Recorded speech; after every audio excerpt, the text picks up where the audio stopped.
আসলে একটি প্রতিষ্ঠান ধ্বংসের জন্য একজন স্টাফের খারাপ ব্যবহারই যথেষ্ট। প্রতিষ্ঠানের মালিক অনেক কষ্ট করে একটি প্রতিষ্ঠান তৈরি করে। আসলে ব্যবহারটাই হচ্ছে আসল। আমরা কাস্টমাররা যারা যাই কোনো পার্কে ঘুরতে যাই ভালো ব্যবহারের জন্য যাই।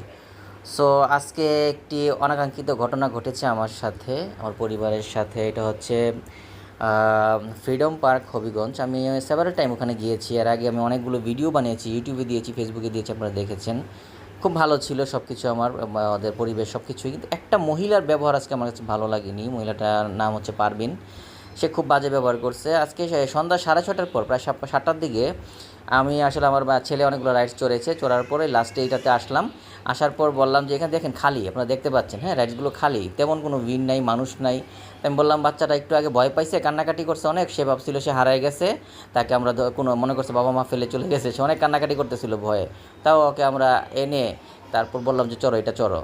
তো ওর মা, আমি বললাম যে ওর মা ওর পাশে বসুক, ও ভয় পায়, 4 বছরের বাচ্চা, ভয় পাচ্ছে এমনি, অনেক কান্নাকাটি করলো একটু আগে, তো একটু করেন। মহিলা তো একদম ডাইরেক্ট, না হবে না, একজনের জন্য একজন, গার্ডিয়ানের জন্য আলাদা টিকিট নিতে হবে। ভাই, এটা তো একটা স্যাক্রিফাইসের ব্যাপার, হ্যাঁ, টিকিট বড় জিনিস না, টাকা বড় ব্যাপার না। সো এই ধরনের আচরণ করাটা উনি খারাপ বিহেভ করেছে। আমার ওয়াইফের সাথে অনেক খারাপ বিহেভ করছে। আরেকজন লোক আসছে, তাকে ডেকে এনে তারপরে খারাপ বিহেভ করছে। সো আমি তো আর যাচ্ছি না, আপনারা গাইডস ডিসাইড করেন আপনারা যাবেন কি না।